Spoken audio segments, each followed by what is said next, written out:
Welcome to a new video. I hope you had a great day. The first story is called Bad Way to Prevent Stealing. This happened a few weeks ago. I work in the copy center in the local edition of a major national office supply retail chain. I don't have a car, so I normally either walk the mile home or try to get a ride with a coworker. Most have to go past my place to get home anyway, and I always ask and never assume.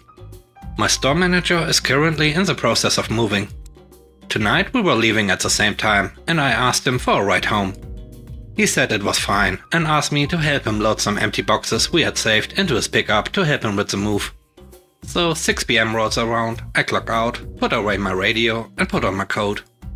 I grab a card and head to the office and start loading the boxes into it. Enter the self-important Karen. What are you doing? I'm helping my coworker with these boxes. Mind you, my coat is open and my uniform shirt and name tag are still visible. That's stealing. You shouldn't steal boxes from another company. We are literally the only store that wears red shirts for a good 30-minute drive in any direction. Our plaza also plays home to a national grocery chain with a Hawaiian shirt fetish, a salon and 3 women's clothing stores. There used to be a men's suit store, but it closed due to 2020. I just scoff and say whatever and start wheeling the cart to the front. She follows me.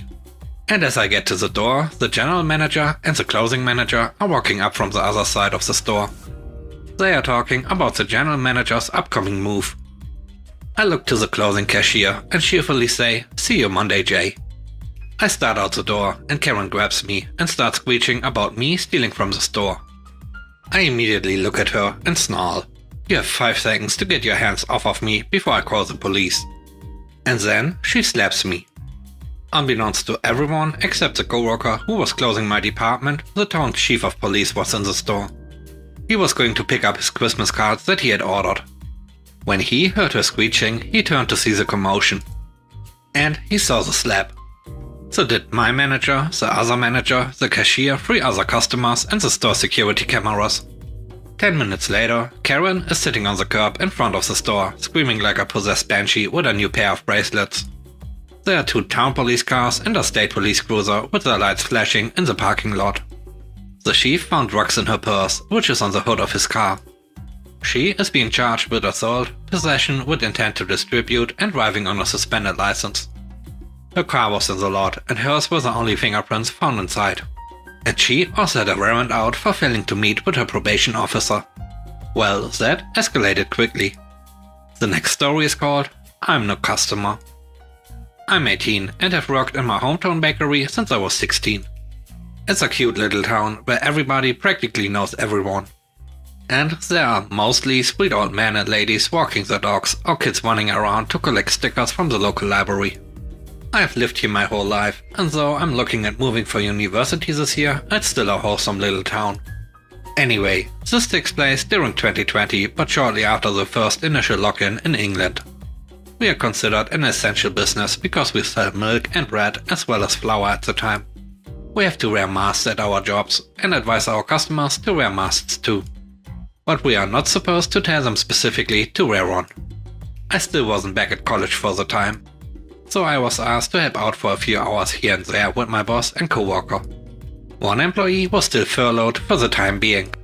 I had to say yes and got a little extra money under my belt. However, because of our low stock at the big bakery which supplied all of our food to cook and bread to sell, we didn't get a lot of sandwich fillings. Often we had to go to the local shop right next door in order to pick up extra butter, lettuce and such. On this one fateful day we had run out of butter as we recently started remaking bacon babs in the morning and the builders were coming in herds. So my boss asked me to take a few pounds out of the till, go get some butter, then get the receipt and yada yada. I was used to doing this and didn't complain. I took my work apron off and threw my jacket on because man, it was freezing. Got the butter, moving on. As I go to walk back into the bakery, this woman sticks out her foot by the door and stops me. I'm silently praying it's not a Karen, and luckily it isn't, but she's not far off. The lady clears her throat. I ask, yes? She says, it's 2 customers at a time. And I was here first. For work we have to wear black trousers and a black button-up. Because we are on our feet all day, all of us wear leggings and trainers. Paired with my hoodie, I did not look like I worked there, so I understand the confusion. I know it's 2 people at a time, I'm just trying to... She cuts me off. I was here first. I try going around her again, and she moves closer to the door. I have really bad anxiety, and 2020 has made me really paranoid about people being near me I don't know. So to keep me from panicking and to keep her unmasked self away from me, I stepped back. My boss hadn't noticed us as she didn't know I was back from the shops. She was busy serving this mom and her screaming child, as well as her builder. I gave up by this point, and as the second person left, I quickly darted in and sorted my apron out again. Just in time to see the lady walk in, ready to throw hands. My boss had gone to do paperwork as there were only us 2 and there was a lot to do. I smirked under my mask. I said rather sweetly, "Hello, how can I help you today?" The lady stands there for a moment, almost dumbfounded. And you guessed it, she wasn't wearing a mask. I knew she was about to throw a tantrum, so I made things even better. I said, "Hey boss, did you want me to deliver this customer spread on the way home from work?" My boss responds with a hearty, "Yes please," and I turn back to finish serving the lady. She leaves without so much as a word. Despite 9 out of 10 of our customers being jerks, that was a good day to work in retail. I told my boss the story and we had a small laugh. She did wonder why I was standing outside with some butter. The last story is called "Don't Mess with the Employees." This happened to me in March of 2020, just as the lock started. Many stores had started having special shopping hours for elderly and high-risk customers. I worked at a grocery store on the overnight stock crew, and my shift ended at the same time the special hour started. I would frequently pick up items I needed at the end of my shift before heading home. On this particular morning, we had finally gotten a shipment of toilet paper and cleaning wipes. I picked up a 12-pack of the cheapest toilet paper in the store and a canister of Clorox wipes for my mom, who is high risk. I was not wearing my black work polo because I was 7 months pregnant and it didn't fit. So I was allowed to wear a plain black t-shirt instead. I picked up a few food items and headed for the register. I ended up in line behind an older woman. She said very pointedly to the cashier, who is a friend of mine, that we needed to be more strict on the elderly and high-risk guidelines. She looked straight at me as she said it.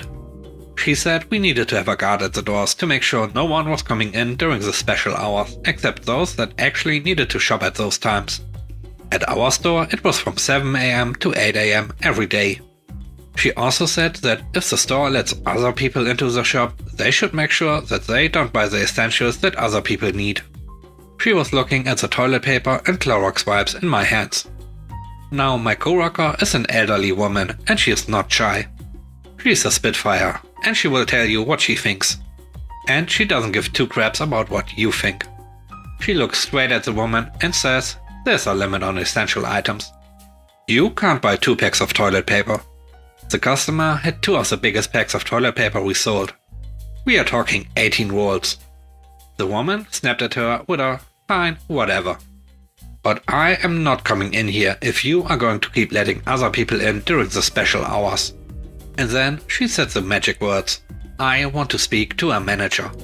My coworker calls the manager on duty, which happens to be my manager on the overnight crew. He comes up and this woman goes off.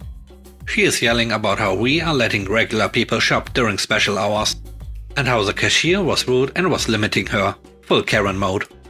My manager looks at me and can see that I am irritated. He looked at the customer and straight up said, "I would like for you to leave." She got angry and asked why she should be the one to leave when she was clearly following the rules of the shopping hours and I was not. He said, and I'll never forget this for the rest of my life, "This customer you are harassing is my best employee. She just finished working a 9-hour shift to fill these shelves so that you could come in to buy your essentials. She is picking up a few items after her shift. And on top of that, you are harassing a pregnant woman who is considered high risk. And she has as much of a right to shop during these hours as you do. She is exhausted and she's scared because of the situation. But she comes in every night, works extra hours and busts hard so people like you can come in and talk down to her. You can leave now and you are welcome to stay out." And with that, he walked away.